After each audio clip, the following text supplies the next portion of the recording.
Welcome to Jyothi TV. ముందుగా headlines చూద్దాం. రేపు ఏపీలో ప్రధాని మోదీ పర్యటన, పలు కార్యక్రమాల్లో పాల్గొననున్న ప్రధాని. పర్యటనను విజయవంతం చేయాలని నేతలకు సీఎం చంద్రబాబు పిలుపు, సభ ఏర్పాట్లపై సమీక్ష చేసిన మంత్రి నారాయణ.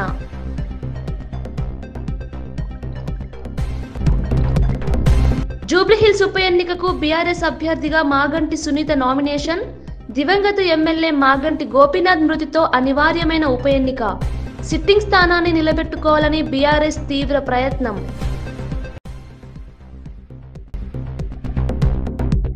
జాగృతి జనం బాట యాత్ర పోస్టర్ను ఆవిష్కరించిన కవిత, పోస్టర్పై తెలంగాణ తల్లి ప్రొఫెసర్ జయశంకర్ ఫోటోలు.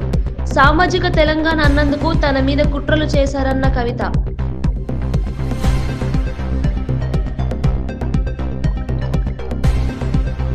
విశాఖలో గూగుల్ భారీ పెట్టుబడి, హైదరాబాద్ను మైక్రోసాఫ్ట్ మార్చినట్టే విశాఖను గూగుల్ మారుస్తుందన్న లోకేష్. ఏపీలో బుల్లెట్ ట్రైన్ వేగంతో అభివృద్ధి పరుగులు పెడుతోందని వ్యాఖ్య. విశాఖలో గూగుల్ భారీ పెట్టుబడి, హైదరాబాద్ను మైక్రోసాఫ్ట్ మార్చినట్టే విశాఖను గూగుల్ మారుస్తుందన్న లోకేష్. ఏపీలో బుల్లెట్ ట్రైన్ వేగంతో అభివృద్ధి పరుగులు పెడుతోందని వ్యాఖ్య. ప్రధాని నరేంద్ర మోదీ గురువారం చేపట్టనున్న శ్రీశైలం, కర్నూలు పర్యటనలు అత్యంత విజయవంతం చేయాలని సీఎం చంద్రబాబు కూటమి నేతలకు పిలుపునిచ్చారు. ఈ మేరకు బుధవారం ఆయన మంత్రులు, నంద్యాల, కర్నూలు జిల్లాల ఎంపీలు, ఎమ్మెల్యేలు, ఎమ్మెల్సీలు, ఇతర ముఖ్య నేతలతో టెలికాన్ఫరెన్స్ నిర్వహించారు. డబుల్ ఇంజిన్ సర్కార్ విధానాలతో రాష్ట్రానికి ఎంతో మేలు జరుగుతోందని, దానికి నిదర్శనమే ఇటీవలి గూగుల్ ఒప్పందమని ఆయన అన్నారు. డివైసెస్ మ్యానుఫ్యాక్చరింగ్, ఫార్మా సంస్థలు, ఇట్లా అన్ని ప్రాంతాలని సమగ్ర అభివృద్ధి చేసి ఆంధ్ర రాష్ట్రాన్ని $2.4 ట్రిలియన్ ఎకానమీ చేయాలనే లక్ష్యంతో ఆంధ్ర రాష్ట్ర ప్రభుత్వం పనిచేస్తుంది. మేము బలంగా నమ్మేది వర్టికల్ హారిజాంటల్ ఇంటిగ్రేషన్, అంటే క్లస్టర్ బేస్డ్ అప్రోచ్ చాలా చాలా అవసరం. ఎలక్ట్రానిక్స్ మ్యానుఫ్యాక్చరింగ్ అంటే ఒక ఎకో సిస్టమ్ రావాలి, 100 కిలోమీటర్ రేడియస్లో major end to end eco system create చేయాలి. సో అంటే మీ మొబైల్ ఫోన్ తీసుకుంటే దానికి ఉన్న casing, housing, camera module, lens, chip manufacturing, display అంతా 100 కిలోమీటర్ రేడియస్లో మ్యానుఫ్యాక్చర్ అవ్వాలి. That is called vertical integration. Horizontal వచ్చేగల స్కిల్ డెవలప్మెంట్, నా హెచ్ఆర్డీ మినిస్ట్రీ వస్తుంది. స్కిల్ డెవలప్మెంట్, ఎక్విప్మెంట్ టెస్టింగ్, మన బ్లూ స్టార్ లీడర్షిప్తో కలిసి అదే డిస్కస్ చేశాం. వాళ్ళకి హీట్ పంప్ ఆంధ్ర రాష్ట్రాన్ని తయారు చేస్తే జర్మనీకి పంపించాలి టెస్టింగ్కి, సర్టిఫికేషన్కి. ఆ సర్టిఫికేషన్ ఎందుకు ఆంధ్ర రాష్ట్రంలో ఉండకూడదు, ఇదే ఎకో సిస్టంలో మీరు పెట్టండి అని వాళ్ళు కూడా మేము పెట్టుబడులు పెడతాం ఆ ఎకో సిస్టమ్ కానీ వాళ్ళు కూడా చెప్తాం కానీ. సో వర్టికల్ హారిజాంటల్ ఇంటిగ్రేషన్ చేస్తున్నాం. సో అందుకే కంప్రెస్డ్ బయోగ్యాస్ అంతా ఒక జోన్లో, ఎలక్ట్రానిక్స్ మ్యానుఫ్యాక్చరింగ్ ఒక జోన్లో, సిమెంట్ మ్యానుఫ్యాక్చరింగ్ ఒక జోన్లో, ఆటోమోటివ్ ఒక జోన్, డ్రోన్ సిటీ కర్నూలు అట్లా ఒక జోన్లో. క్లస్టర్ బేస్డ్ అప్రోచ్ అనేది ఆంధ్ర రాష్ట్ర ప్రభుత్వం తీసుకుని 2047కి $2.4 ట్రిలియన్ ఎకానమీగా ఆంధ్ర రాష్ట్రాన్ని తీర్చిదిద్దడానికి కూటమి ప్రభుత్వం, మన ప్రజాప్రభుత్వం అడుగులేస్తాం జరుగుతుంది. ఇంకా విశాఖపట్నానికి వచ్చేగల మా లక్ష్యం ఒకటే, గ్రేటర్ విశాఖపట్నం ఎకనామిక్ కారిడార్ని $1 ట్రిలియన్ ఎకానమీ చేయాలి. 1 ట్రిలియన్, 2.4 ట్రిలియన్లో 1 ట్రిలియన్ అక్కడ ఎకనామిక్ యాక్టివిటీ చేయాలని. హైదరాబాద్కి 30 సంవత్సరాలు ఏదైతే పట్టిందో అది 10 సంవత్సరాలు విశాఖపట్నం చేసి చూపించాల లక్ష్యంతో ప్రజాప్రభుత్వం పనిచేస్తుంది.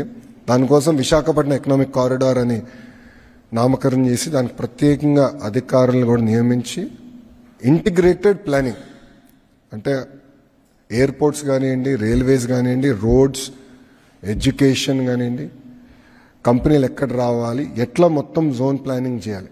ఎట్లయితే గతంలో చంద్రబాబు నాయుడు గారిని హైదరాబాద్ని ఎట్లయితే ప్లాన్ చేశారో ఆ అప్రోచ్ తీసుకుని best in class, world class planning చేయాలి.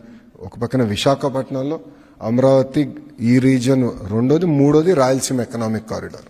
డాక్టర్ ఏపీజే అబ్దుల్ కలాం జయంతి సందర్భంగా సీఎం రేవంత్ నివాళి.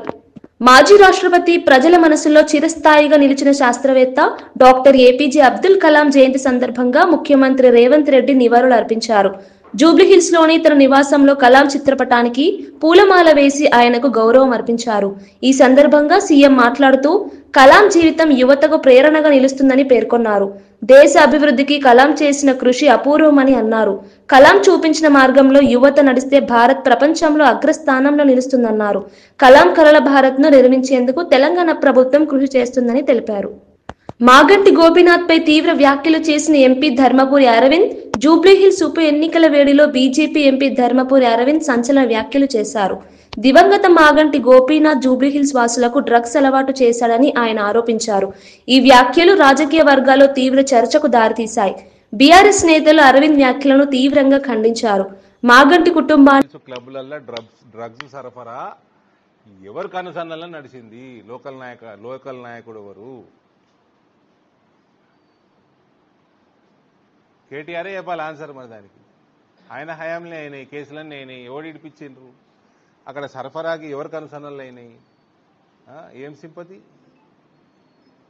సింపతి వీళ్ళకా లేకపోతే డ్రగ్స్ బానిసలకా? వాళ్ళు విక్టిమ్స్కా? వాళ్ళ మీద సింపతి చూపెట్టాలి. సరఫరా చేసిన వాళ్ళకా? జూబ్లీహిల్స్ ఉప ఎన్నికల్లో బీఆర్ఎస్ అభ్యర్థి మాగంటి సునీతకు పూర్తి మద్దతుగా పార్టీ వర్కింగ్ ప్రెసిడెంట్ కేటీఆర్ బహిరంగంగా ప్రకటించారు. ఒక కుటుంబ సభ్యుడు దూరమైన పార్టీ స్థిరంగా నిలబడగలదని ఈ ఎన్నికలు నిరూపిస్తాయని అన్నారు. గోపీనాథ్ను వ్యక్తిగతంగా కాకుండా పార్టీ చిహ్నంగా ప్రజలు గుర్తించుకున్నారని తెలిపారు. మాగంటి సునీతను పార్టీ ప్రతీకగా భావిస్తూ బీఆర్ఎస్ ఈ ఎన్నికల్లో పోరాడుతోందని చెప్పారు. గోపీనాథ్ ఆత్మకు శాంతి చేకూరేలా ప్రజలు సునీతను గెలిపించాలని పిలుపునిచ్చారు. ప్రజల మద్దతుతో బీఆర్ఎస్ గెలుపు ఖాయమని విశ్వాసం వ్యక్తం చేశారు. దెబ్బ కొట్టడానికి వారు రెడీగా ఉన్నారు. అట్లాగే ముమ్మాటికి ప్రతి వర్గం ఇవాళ పేదలు, బలహీన వర్గాలు 42% రిజర్వేషన్ అని చెప్పి గొంతు కోసినందుకు, చెల్లని జీవో ఇచ్చి మోసం చేసే ప్రయత్నం చేసినందుకు బీసీలు కుత ఉడుకుతున్నారు. వాళ్ళు కూడా బుద్ధి చెప్పడానికి రెడీగా ఉన్నారు. ఎల్లుండి బంధుకాలు కూడా పిలిపించారని తెలుస్తా ఉన్నది. కాబట్టి ఇవాళ ప్రతి వర్గం, వీళ్ళు వాళ్ళని కాదు, దళిత బంధు అని మోసం చేసి అభయ హస్తం అని చెప్పి 10 లక్షలు కాదు 12 లక్షలు ఇస్తామని చెప్పి మోసం చేసినందుకు దళితులు కుత ఉడుకుతా ఉన్నారు. ఈ రకంగా అన్ని వర్గాల నుంచి మద్దతు వెల్లువెత్తుతున్నది. మా అభ్యర్థి సునీత గోపీనాథ్ గారు మంచి మెజారిటీతో తప్పకుండా గెలుస్తారన్న విశ్వాసం మాకుంది. ఇది కేసీఆర్ గారు తిరిగి పునరాగమనానికి, తెలంగాణలో మళ్ళీ ఒకసారి ప్రభుత్వంలో రావడానికి, కేసీఆర్ గారు తిరిగి ముఖ్యమంత్రిగా పదవిని అధిష్ఠించడానికి ఇది మొదటి మెట్టు కాబోతున్నది. గులాబీ దండు జైత్రయాత్ర జూబ్లీహిల్స్ నుంచే తిరిగి ప్రారంభం కాబోతున్నది అని మేము బలంగా నమ్ముతున్నాం. తప్పకుండా ప్రజల దీవెనలు మా అభ్యర్థి సునీత గారికి ఉండాలని చెప్పి పార్టీ సమిష్టిగా వారి గెలుపు కోసం పనిచేస్తుందని చెప్పి కూడా, అట్లాగే మీడియా మిత్రులకు కూడా దయచేసి మీ ఆశీర్వాదం కూడా మా అభ్యర్థికి ఉండాలని చెప్పి కూడా అభ్యర్థిస్తూ, మరి వారి గెలుపు కోసం శ్రమిస్తున్న ప్రతి ఒక్కరికి కూడా పేరు పేరున ధన్యవాదాలు తెలియజేస్తూ, జూబ్లీహిల్స్ నవంబర్ 11 నాడు కారు గుర్తు మీద ఓటు వేసి మాగంటి సునీత గోపీనాథ్ గారిని గెలిపించాలని మళ్ళీ ఒకసారి కోరుతూ మీ అందరికి నమస్కారం. ఆంధ్రప్రదేశ్ ను ఆర్థికంగా శక్తివంతమైన రాష్ట్రంగా మార్చడం లక్ష్యమని మంత్రి నారా లోకేష్ తెలిపారు. 2047 నాటికి ఏపీని $2.4 ట్రిలియన్ ఎకానమీగా తీర్చిదిద్దడమే తమ ప్రధాన ధ్యేయమని చెప్పారు. అన్ని ప్రాంతాలను సమగ్రంగా అభివృద్ధి చేయడానికి క్లస్టర్ బేస్ అప్రోచ్ ద్వారా కూటమి ప్రభుత్వం ముందుకు సాగుతోందని వివరించారు. ముఖ్యంగా విశాఖపట్నంను $1 ట్రిలియన్ ఎకానమీగా అభివృద్ధి చేయాలని లక్ష్యంగా పెట్టుకున్నామని పేర్కొన్నారు. ప్రతి జిల్లాలో పెట్టుబడులను ఆకర్షించేందుకు రోడ్లు, ఐటీ, విద్య, పరిశ్రమలపై ప్రాధాన్యం ఇస్తున్నామని తెలిపారు. ఫార్మా సంస్థలు ఇట్లా అన్ని ప్రాంతాలని సమగ్ర అభివృద్ధి చేసి ఆంధ్ర రాష్ట్రాన్ని $2.4 ట్రిలియన్ ఎకానమీ చేయాలనే లక్ష్యంతో ఆంధ్ర రాష్ట్ర ప్రభుత్వం పనిచేస్తుంది.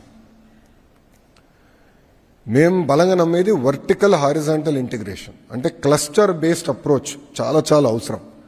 ఎలక్ట్రానిక్స్ మ్యానుఫ్యాక్చరింగ్ అంటే ఒక ఎకో సిస్టమ్ రావాలి. 100 కిలోమీటర్ రేడియస్లో major end to end eco system create చేయాలి. సో అంటే మీ మొబైల్ ఫోన్ తీసుకుంటే దానికి ఉన్న casing, housing, camera module, lens, chip manufacturing, display అంతా 100 కిలోమీటర్ రేడియస్లో మ్యానుఫ్యాక్చర్ అవ్వాలి. That is called vertical integration. Horizontal వచ్చేగల స్కిల్ డెవలప్మెంట్, నా హెచ్ఆర్డీ మినిస్ట్రీ వస్తుంది. స్కిల్ డెవలప్మెంట్, ఎక్విప్మెంట్ టెస్టింగ్, మన బ్లూ స్టార్ లీడర్షిప్తో కలిసి అదే డిస్కస్ చేశాం. వాళ్ళకు హీట్ పంప్ ఆంధ్ర రాష్ట్రం తయారు చేస్తే జర్మనీకి పంపించాలి టెస్టింగ్కి, సర్టిఫికేషన్కి. ఆ సర్టిఫికేషన్ ఎందుకు ఆంధ్ర రాష్ట్రంలో ఉండకూడదు, ఇదే ఎకో సిస్టంలో మీరు పెట్టండి అని వాళ్ళు కూడా మేము పెట్టుబడులు పెడతాం ఆ ఎకో సిస్టమ్ కానీ వాళ్ళు కూడా చెప్తాం కానీ. సో వర్టికల్ హారిజాంటల్ ఇంటిగ్రేషన్ చేస్తున్నాం. సో అందుకే కంప్రెస్డ్ బయోగ్యాస్ అంతా ఒక జోన్లో, ఎలక్ట్రానిక్స్ మ్యానుఫ్యాక్చరింగ్ ఒక జోన్లో, సిమెంట్ మ్యానుఫ్యాక్చరింగ్ ఒక జోన్లో, ఆటోమోటివ్ ఒక జోన్, డ్రోన్ సిటీ కర్నూలు అట్లా ఒక జోన్లో. క్లస్టర్ బేస్డ్ అప్రోచ్ అనేది ఆంధ్ర రాష్ట్ర ప్రభుత్వం తీసుకుని 2047కి $2.4 ట్రిలియన్ ఎకానమీగా ఆంధ్ర రాష్ట్రాన్ని తీర్చిదిద్దడానికి కూటమి ప్రభుత్వం, మన ప్రజాప్రభుత్వం అడుగులేస్తాం జరుగుతుంది. ఇంకా విశాఖపట్నానికి వచ్చేగల మా లక్ష్యం ఒకటే, గ్రేటర్ విశాఖపట్నం ఎకనామిక్ కారిడార్ని $1 ట్రిలియన్ ఎకానమీ చేయాలి. 1 ట్రిలియన్,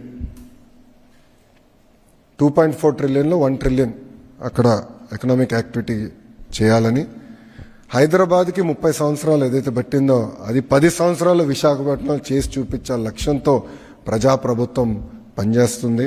దానికోసం విశాఖపట్నం ఎకనామిక్ కారిడార్ అని నామకరణం చేసి దానికి ప్రత్యేకంగా అధికారులను కూడా నియమించి ఇంటిగ్రేటెడ్ ప్లానింగ్, అంటే ఎయిర్పోర్ట్స్ కానివ్వండి, రైల్వేస్ కానివ్వండి, రోడ్స్, ఎడ్యుకేషన్ కానివ్వండి, కంపెనీలు ఎక్కడ రావాలి, ఎట్లా మొత్తం జోన్ ప్లానింగ్ చేయాలి. ఎట్లయితే గతంలో చంద్రబాబు నాయుడు గారిని హైదరాబాద్ని ఎట్లయితే ప్లాన్ చేశారో ఆ అప్రోచ్ తీసుకుని best in class, world class planning చేయాలి. ఒక పక్కన విశాఖపట్నంలో, అమరావతి ఈ రీజన్ రెండోది, మూడోది రాయలసీమ ఎకనామిక్ కారిడార్. మాగంటి సునీత కన్నీలపై మంత్రి పొన్నం ప్రభాకర్ చేసిన వ్యాఖ్యలపై బీఆర్ఎస్ నాయకుడు ఆర్ఎస్ ప్రవీణ్ కుమార్ తీవ్రంగా స్పందించారు. ఇలాంటి మంత్రి కూడా కాంగ్రెస్ పార్టీలో ఉన్నారా అంటూ ఆగ్రహం వ్యక్తం చేశారు. సునీత భావోద్వేగానికి డ్రామా అని చెప్పడం సిగ్గుచేటు వ్యాఖ్య అని వ్యాఖ్యానించారు. రాజీవ్ గాంధీ, ఇందిరాగాంధీ, వైఎస్ రాజశేఖర రెడ్డి మరణాలప్పుడు నేతలు కన్నీళ్లు పెట్టారు, అవి కూడా డ్రామాలని ప్రశ్నించారు. మహిళా గౌరవం కాపాడాల్సిన నేతలే అవమానకరంగా మాట్లాడడం దురదృష్టకరమని అన్నారు. మాగంటి కుటుంబం అనుభవిస్తున్న బాధను రాజకీయంగా వాడుకోవడం సరికాదన్నారు. కుటుంబం తప్ప తెలియకపోతే బయటికి తెచ్చి మైక్ పెట్టి ఏడిపిస్తా ఉన్నారు. మైక్ పెట్టి మీరు చూస్తూ ఉన్నారు. ఎవరైనా ఆడలను తీసుకొచ్చి మైక్ పెట్టి ఏడిపించి ఓట్లు అడిగితే వాళ్ళకి ఏమైనా బుద్ధి ఉందా అని అడుగుతా ఉన్నాను. ఇలా సానుభూతి పేరు మీద మావోయిస్టు అగ్రనేత మల్లోజుల వేణుగోపాల్ అలియాస్ అభయ్ ఉద్యమాన్ని విడిచి మహారాష్ట్ర ముఖ్యమంత్రి దేవేంద్ర ఫడ్నవీస్ ఎదుట లొంగిపోయారు. గడ్చిరోలి పోలీసుల సమక్షంలో 60 మంది సహచరులతో కలిసి ఆయుధాలను అప్పగించారు. గత కొంతకాలంగా మావోయిస్టు వైఖరిపై అసంతృప్తి వ్యక్తం చేస్తూ లేఖలు రాసిన అభయ్ చివరికి జనజీవన స్రవంతిలోకి చేరాలని నిర్ణయం తీసుకున్నారు. ఫడ్నవీస్ ఈ లొంగుబాటును స్వాగతిస్తూ నక్సల్ ఫ్రీ భారత్ నిర్మాణంలో ఇది ఒక మైలురాయి అని అన్నారు. మావోయిజం హింసను త్యజించి ప్రధాన ప్రవాహంలోకి వస్తున్న నాయకులు దేశానికి ఆదర్శమని చెప్పారు.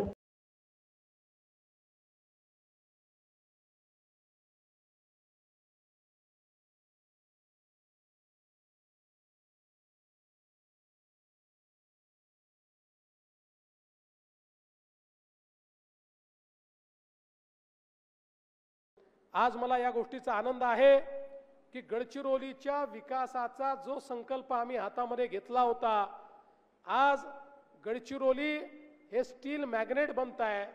आज गडचिरोली आणि चंद्रपूर या सगळ्या भागामध्ये जवळपास 3 लाख कोटी रुपयाची इन्व्हेस्टमेंट आलेली आहे. मोठ्या प्रमाणात रोजगाराची निर्मिती होते आहे आणि या ठिकाणी जे लोक इन्व्हेस्टमेंट करतायत, गुंतवणूक करतायत, त्या गुंतवणूक करणाऱ्या प्रत्येकाला मी सांगतो आहे की तुम्हाला ज्या सवलती पाहिजे त्या आम्ही देऊ, पण आमची अट एकच असणार आहे आणि ती अट ही असणार आहे की तुमच्याकडे जी मंडळी कामाला लागतील त्यातली 95% मंडळी ही भूमिपुत्रच असली पाहिजे. स्थानिकांनाच या ठिकाणच्या रोजगार मिळाला पाहिजे. आमचा संकल्प आहे पुढच्या 5 ते 7 वर्षामध्ये गडचिरोली आणि लगतच्या चंद्रपूरच्या भागामध्ये. బీఆర్ఎస్ నేత కల్వకుంట్ల కవిత మాట్లాడుతూ కేసీఆర్ ను ఉద్యమ నాయకుడిగా గౌరవిస్తున్నానని, కానీ తన యాత్రల్లో ఆయన ఫోటోను వాడకూడదనుకుంటున్నానని తెలిపారు. కేసీఆర్ ఒక పార్టీ అధ్యక్షుడు కావడంతో ఆయన ఫోటోని ఉపయోగించడం నైతికంగా సరైనది కాదని భావిస్తున్నా అని కవిత స్పష్టం చేశారు. పార్టీ చిహ్నం కంటే ఉద్యమం, ప్రజా సమస్యల పరిష్కారమే ముఖ్యమని చెప్పారు. తన రాజకీయ ప్రయాణం ప్రజా సమస్యల పరిష్కారంపై దృష్టి సారిస్తుందని పేర్కొన్నారు. తెలంగాణ ఉద్యమాన్ని కేసీఆర్ నడిపించారని గుర్తు చేస్తూ అదే మార్గంలో తాను కూడా ప్రజల కోసం పనిచేస్తారని తెలిపారు. నేను కొంత ఆలోచన ఉన్నటువంటి వ్యక్తి, కొంత సమాజం పట్ల కన్సర్న్ ఉన్నటువంటి వ్యక్తి. కన్సర్న్ ఉండబట్టే తెలంగాణ ఉద్యమంలోకి వచ్చినాం. కన్సర్న్ ఉండబట్టే ఆనాడు రాష్ట్రం వస్తుందో రాదో తెలియకపోయినా పేగులు తెగేలాగా తెలంగాణ కోసం కొట్లాడినాం. అనేక కార్యక్రమాలు తీసుకున్నాం, 1 కాదు 2 కాదు. ఆ కన్సర్న్ ఉంది కాబట్టే ఒక మాట చెప్పిన నేను, భౌగోళిక తెలంగాణ మనం సాధించుకున్నాం, సామాజిక తెలంగాణ సాధించుకోలేదు అని. సామాజిక తెలంగాణ అంటే అర్థమైంది, ప్రతి ఒక్కరికి సమాన అవకాశాలు రావాలి, ప్రతి ఒక్కరికి సమాన ప్రాధాన్యతలు లభించాలి. అది ఆర్థికంగా కావచ్చు, రాజకీయంగా కావచ్చు, సామాజికంగా కావచ్చు. దీనిలో తప్పేముంది? అదేదో పెద్ద తప్పు మాట్లాడినట్టుగా చిత్రీకరించి నన్ను బీఆర్ఎస్ పార్టీ నుండి బయటకు వెళ్ళగొట్టే వరకు కూడా కుట్రలు జరిగినాయి. ఆనాడు నేను బీఆర్ఎస్ పార్టీలో ఉన్నప్పుడు ఏదైతే అన్నానో నేను ఇవాళ కూడా అదే అంటున్నాను. భౌగోళిక తెలంగాణ సాధించుకున్నాం, సామాజిక తెలంగాణ సాధించుకోవాల్సి ఉన్నది. ఆ సామాజిక తెలంగాణ సాధన కోసం తెలంగాణ జాగృతి ఖచ్చితంగా కట్టుబడి ముందుకు నడుస్తుంది. సామాజిక తెలంగాణ అంటే ఒక బీసీలది కాదు, ఒక ఎస్సీలది కాదు, ఒక ఎస్టీలది కాదు, అందరిది. ఓసీలలో ఉన్న పేదవాళ్ళది, మా మహిళలది, మా ఆడబిడ్డలది, మా యువకులది, మైనార్టీలది, ఎస్సీలది, ఎస్టీలది, బీసీలది, అందరిది. అందరికీ వారికి రావాల్సిన హక్కులు రావాలి. ఇవాళ వస్తున్నాయా, అందుతున్నాయా అందరికీ అన్ని ఫలితాలు? చూస్తున్నామా ఎక్కడన్నా? కాబట్టి సామాజిక తెలంగాణ అంటే అదేదో నినాదం కాదు, అది ఒక విధానపరమైనటువంటి నిర్ణయం ఇవాళ తెలంగాణ జాగృతి తీసుకున్నారు. ఈ విధానపరమైనటువంటి నిర్ణయం మేము ఉన్నన్ని రోజులు తెలంగాణ సమాజం కోసం పనిచేస్తూనే ఉంటాం. అన్ని లేయర్స్లో, అన్ని చోట్ల, అన్ని వర్గాలకు సంబంధించినటువంటి ప్రజలను కూడా అడ్రస్ చేస్తూ సామాజిక తెలంగాణ కోసం కట్టుబడి ఉంటాం, దానికోసం పనిచేస్తాం. బీజేపీ రాష్ట్ర కార్యాలయంలో బీసీ సంఘ నేతలు గుజ్జ సత్యం, గుజ్జ కృష్ణల మధ్య ఘర్షణ చోటు చేసుకుంది. ఫోటోలకు ముందుకు వెళ్లే విషయంపై తలెత్తిన వివాదం పెద్దగా మారింది. రామచంద్రరావు, ఆర్ కృష్ణయ్య సమక్షంలోనే ఇద్దరు ఒకరిపై ఒకరు చేయి చేసుకున్నారని సమాచారం. అకస్మాత్తుగా చోటు చేసుకున్న ఈ ఘటనతో అక్కడ ఉద్రిక్త వాతావరణం నెలకొంది. పార్టీ నేతలు మధ్యవర్తిత్వం చేసి పరిస్థితిని శాంతింపజేశారు. బీజేపీ వర్గాలు ఈ సంఘటనపై అసంతృప్తి వ్యక్తం చేస్తున్నాయి. పార్టీ గౌరవానికి భంగం కలిగించే చర్యలు ఎవరు చేసినా కఠిన చర్యలు తప్పవని నాయకత్వం హెచ్చరించింది. ప్రజల సమస్యల కోసం పోరాడాల్సిన పార్టీ నేతలు అంతర్గత గొడవలతో వార్తల్లో నిలవడం విచారకరమని కార్యకర్తలు వ్యాఖ్యానించారు. దాన్ని మళ్ళీ మొదలుపెట్టి అసలైనటువంటి ఒక బీసీల కులగణన జరుగుతున్నది అంటే నరేంద్ర మోదీ గారి యొక్క ప్రయత్నంతో ఈ కులగణన జరుగుతున్నది. దీన్ని ఈరోజు మనం స్వాగతించకపోగా రాజకీయాలు చేస్తున్నారు. కాబట్టి బీసీలకు అన్యాయం చేస్తున్నారు. కాబట్టి ఈ కాంగ్రెస్ ప్రభుత్వం కానీ కాంగ్రెస్ పార్టీ కానీ వారి యొక్క వ్యతిరేకంగా ఈ యొక్క మమ్మల్ని అడిగారు. ఆ రోజు మీరు ఇంప్లీడ్ కావాలని ఆర్ కృష్ణ ఆ బీసీ రిజర్వేషన్లో ఇంప్లీడ్ అయ్యారు. వారితో పాటు అనేకమైన కుల సంఘాలు ఇంప్లీడ్ అయినాయి. ఆ పిటిషన్స్ అన్నీ కూడా అలో అయినాయి. అది మనం గుర్తించాల్సిన అవసరం ఉన్నది. కాబట్టి ఈ జేఏసీ తీసుకున్నటువంటి ఒక నిర్ణయం ఉందో భారతీయ జనతా పార్టీ పూర్తిగా దాన్ని సపోర్ట్ చేస్తూ ఉంది. నేను మా కార్యకర్తల్ని, మా నేతలు కూడా అడుగుతున్నాను, చెప్తాను, మీ అందరూ కూడా రేపు జరగబోయేటువంటి బంద్కు సపోర్ట్ చేయండి. మనం ప్రత్యక్షంగానే దీంట్లో పాల్గొనాలని చెప్పేసి కూడా భారతీయ జనతా పార్టీ కార్యకర్తలకు, నేతలకు నేను పిలుపునిస్తున్నాను. ఇప్పుడు మన కృష్ణయ్య గారు మాట్లాడతారు. అమరావతిలోని ఎన్టీఆర్ భవన్లో మీడియా సమావేశం నిర్వహించిన టీడీపీ ఎమ్మెల్యే యార్లగడ్డ వెంకట్రావు సంచలన వ్యాఖ్యలు చేశారు. వైఎస్ఆర్సీపీ కోడిగుడ్డు తెస్తే టీడీపీ గూగుల్ డేటా సెంటర్ను తెచ్చిందని వ్యాఖ్యానించారు. కూటమి ప్రభుత్వం రాష్ట్ర అభివృద్ధికి కృషి చేస్తోందని, ముఖ్యమంత్రి చంద్రబాబు నాయకత్వంలో ఏపీకి గ్లోబల్ ఇన్వెస్టర్ల విశ్వాసం తిరిగి వస్తోందని అన్నారు. విశాఖలో గూగుల్ డేటా సెంటర్ ద్వారా వేలాది ఉద్యోగాలు సృష్టించబడ్డాయని గుర్తు చేశారు. వైఎస్ఆర్సీపీ పాలనలో అభివృద్ధి ఆగిపోయిందని, కూటమి ప్రభుత్వమే తిరిగి రాష్ట్రాన్ని టెక్ హబ్ గా మార్చుతుంది. ఏ సిటిజన్ అయినా గూగుల్ ప్రాజెక్ట్ వస్తుందంటే గర్వంగా, ఆనందంగా వెల్కమ్ చెప్పే పరిస్థితి. కానీ మీరు చేసే విమర్శలు చూస్తుంటే మీకు టెక్నాలజీ అర్థం కాకపోవడం వల్ల నేను మనస్ఫూర్తిగా భావిస్తున్నా. మీకు టెక్నాలజీ తెలిస్తే నిన్న గూగుల్ క్లౌడ్తో ఏపీ ప్రభుత్వం కొత్త అధ్యాయాన్ని ప్రారంభించిందని స్వాగతించేవాళ్ళు. అలాగే డిజిటల్ ఇన్నోవేషన్, ఆర్టిఫిషియల్ ఇంటెలిజెన్స్ రంగాల్లో కొత్త యుగం నిన్నటి నుంచి ప్రారంభమైంది. Google announced $15 billion investment for AI and data hub. It's largest investment outside the US. This hub will bring Google's full AI stack to India and support local AI innovation and development. గూగుల్కి per day revenue $1.07 billion. అలాగే అటువంటి company మన దగ్గర data centre hub ఏర్పాటు చేస్తుంటే దేశవ్యాప్తంగా Google AP hashtag trending అయింది నిన్నంతా. కానీ వైసీపీ వాళ్ళకి మాత్రం ఇది అర్థం కావట్లా. ఇదేదో వాళ్ళు విండ్ పవర్ ప్రాజెక్ట్ లాగా అనుకుంటున్నారని నేను భావిస్తున్నా. ఎక్కడో కాస్ట్, ల్యాండ్ వాల్యూ తక్కువ ఉన్న దగ్గరికి వెళ్ళి విండ్ పవర్ పెడుతున్నలాగా డేటా సెంటర్ అని వాళ్ళు భావిస్తున్నారేమో నాకైతే అర్థం కాని పరిస్థితి. అలాగే యంగెస్ట్ స్టేట్గా ఉంది, హయ్యెస్ట్ ఇన్వెస్ట్మెంట్ స్టేట్గా ఈ రాష్ట్రం మారబోతుంది. దానికి తార్కాణం ఈ గూగుల్ కంపెనీ రాక. అలాగే మీకు ఒక ఎగ్జాంపుల్ చెబుతా. అమెరికాలో వాషింగ్టన్ డీసీకి కోతవేటు దూరంలో డొలస్ ఇంటర్నేషనల్ ఎయిర్పోర్ట్ ఉండే ప్లేస్లో లౌడన్ అనే కౌంటీ ఉంటుంది. ఆ కౌంటీ వర్జీనియాలో ప్రపంచానికి డేటా సెంటర్ ఎల్ఐగా పేరు తెచ్చుకుంది. అమెరికా రాజధానికి ఆనుకుండే ఈ ప్రాంతంలో ఇది డేటా సెంటర్ ఉన్న పరిస్థితి. దానివల్ల యుఎస్ మొత్తం మీద టాప్ 5 కౌంటీల్లో హైయెస్ట్ పర్ క్యాపిటల్ ఇన్కమ్ ఉన్న కౌంటీ అది. ఆ కౌంటీలో డేటా సెంటర్లు చాలా కంపెనీలు డేటా సెంటర్ ఉన్న పరిస్థితి. కానీ మీరు అది అర్థం కాక మాట్లాడుతున్నారేమోనని నేను భావిస్తున్నా. ఇది ప్రధాని నరేంద్ర మోదీ సభ కోసం నంద్యాలలో ఏర్పాటు వేగంగా సాగుతున్నాయి. మంత్రి నారాయణ నేతృత్వంలో మంత్రుల బృందం టీడీపీ కార్యాలయంలో సమీక్షా సమావేశం నిర్వహించింది. మండలాల వారీగా బస్సులు, భోజన సరఫరా, వసతి సదుపాయాలపై సమగ్ర ప్రణాళికలు రూపొందించారు. ఉదయం 11 గంటలకల్లా అన్ని ప్రాంతాల నుంచి ప్రజలు కర్నూలుకు చేరుకోవాలని సూచించారు. జనసేన, బీజేపీ నేతలతో సమన్వయం సాధించి సభను విజయవంతం చేయాలని పిలుపునిచ్చారు. జీఎస్టీ సవరణల వల్ల ప్రజలు ఆనందం వ్యక్తం చేస్తున్నారని, ప్రధానమంత్రి మోదీ పట్ల కృతజ్ఞతాభావంతో సభను నిర్వహిస్తున్నామని తెలిపారు. కర్నూలు సభ ద్వారా కూటమి బలం మరోసారి ప్రజలకు అర్థమవుతుందని నారాయణ అన్నారు. కర్నూలు ఏర్పాటు చేసిన బహిరంగ సభలో పాల్గొని ప్రజలను ఉద్దేశించి చేయడం జరుగుతుంది. అదేవిధంగా కొన్ని శంకుస్థాపనకి ఇనాగరేషన్స్ కూడా యాక్చువల్ గా వాళ్ళు ప్రధానమంత్రి గారు యాక్చువల్ గా వారి చేతుల మీదుగా శంకుస్థాపనలు ప్రారంభోత్సవాలు జరుగుతాయి. జిఎస్టీ ఏదైతే ఉందో ఈ రోజు భారతదేశంలో ప్రజలు ఆనందంగా ఉండాలనే ఉద్దేశంతో, ప్రజల మీద బర్డెన్ తగ్గించాలనే ఉద్దేశంతో, ఎకానమీని డెవలప్ చేయాలనే ఉద్దేశంతో జిఎస్టీలో చాలా మార్పులు తీసుకొచ్చారు, సులభతరం చేశారు. దాని మీద దేశం మొత్తం ప్రజల్లో ఆనందంగా ఉంది. ఈ సందర్భంగా యాక్చువల్ గా ఈ యొక్క బహిరంగ సభను ఏర్పాటు చేయడం జరిగింది. నిజంగానే ప్రధానమంత్రి గారికి రాష్ట్ర ప్రజల తరఫున ధన్యవాదాలు తెలిపే యొక్క కార్యక్రమంలో ఈ యొక్క సభ. వైఎస్ఆర్సీపీ అధికార ప్రతినిధి మాజీ ఎంపీ మార్గని భరత్ తీవ్ర స్థాయిలో స్పందించారు. కూటమి ప్రభుత్వంలోని నకిలీ మద్యం దందాపై రాష్ట్ర వ్యాప్తంగా వైఎస్ఆర్సీపీ చేస్తున్న నిరసనలకు భయపడి జోగి రమేష్ పేరు చెప్పించారని ఆరోపించారు.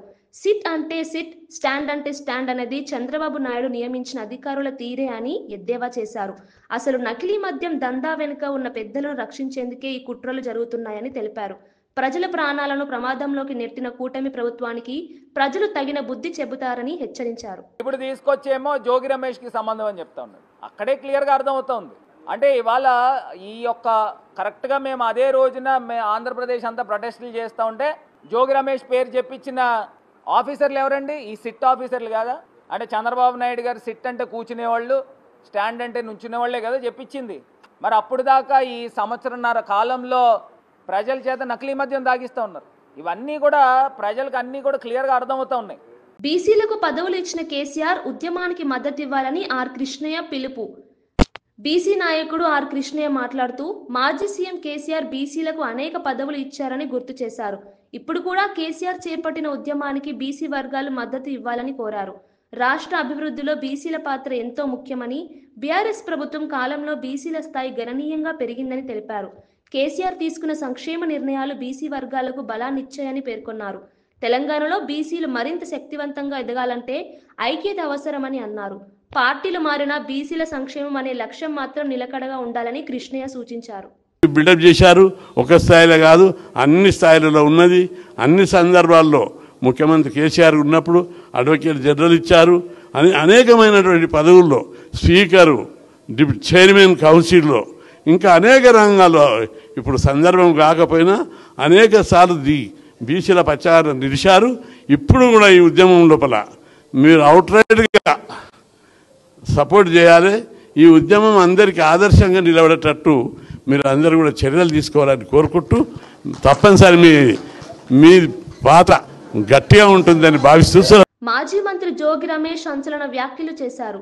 జనార్దన్ రావుతో తాను చాట్ చేశానని ఎవరైనా నిరూపిస్తే ఏ శిక్షకైనా సిద్ధమని స్పష్టం చేశారు. తాను చేసిన పని ఏది తప్పు కాదని, అవాస్తవ ప్రచారంతో తనపై దుష్ప్రచారం జరుగుతోందని ఆగ్రహం వ్యక్తం చేశారు. నేను ప్రజాసేవ కోసం రాజకీయాల్లోకి వచ్చాను, కానీ కొన్ని వర్గాలు నన్ను బ్లాక్మెయిలింగ్ చేయాలని చూస్తున్నాయని జోగి రమేష్ అన్నారు. తాను భయపడే వ్యక్తి కాదని, ఎలాంటి విచారణకైనా ఎదుర్కొనేందుకు సిద్ధమని తెలిపారు. నకిలీ మద్యం వ్యవహారంలో తన పేరును లాగడం కుట్రగా అభివర్ణించారు. నిజం నాతో ఉంది, న్యాయం గెలుస్తుంది అంటూ తన స్థానం స్పష్టంగా వెల్లడించారు. ఈ వ్యాఖ్యలతో రాజకీయ వర్గాల్లో చర్చలు మిన్నంటున్నాయి. వాళ్ళందరికీ కూడా, రాష్ట్ర ప్రజలందరికీ కూడా తెలియజెప్పాలనే ఉద్దేశంతో నా ఫోన్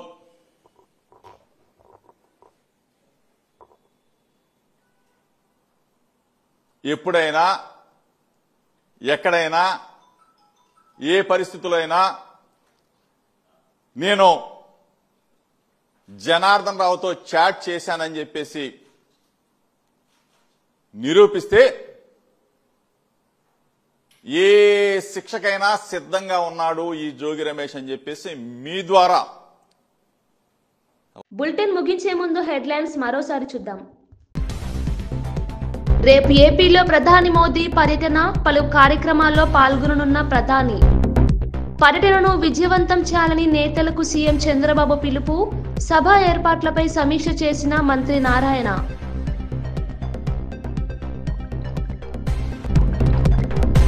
జూబ్లీహిల్స్ ఉప ఎన్నికకు బీఆర్ఎస్ అభ్యర్థిగా మాగంటి సునీత నామినేషన్, దివంగత ఎమ్మెల్యే మాగంటి గోపీనాథ్ మృతితో అనివార్యమైన ఉప ఎన్నిక, సిట్టింగ్ స్థానాన్ని నిలబెట్టుకోవాలని బీఆర్ఎస్ తీవ్ర ప్రయత్నం.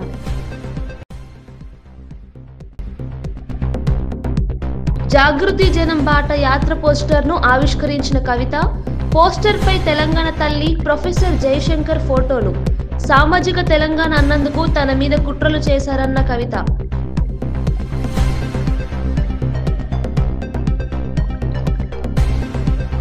విశాఖలో గూగుల్ భారీ పెట్టుబడి, హైదరాబాద్ను మైక్రోసాఫ్ట్ మార్చినట్టే విశాఖను గూగుల్ మారుస్తుందన్న లోకేష్. ఏపీలో బుల్లెట్ ట్రైన్ వేగంతో అభివృద్ధి పరుగులు పెడుతోందని వ్యాఖ్య. ఇవి బులెటిన్ విశేషాలు. చూస్తూనే ఉండండి జ్యోతి టీవీ.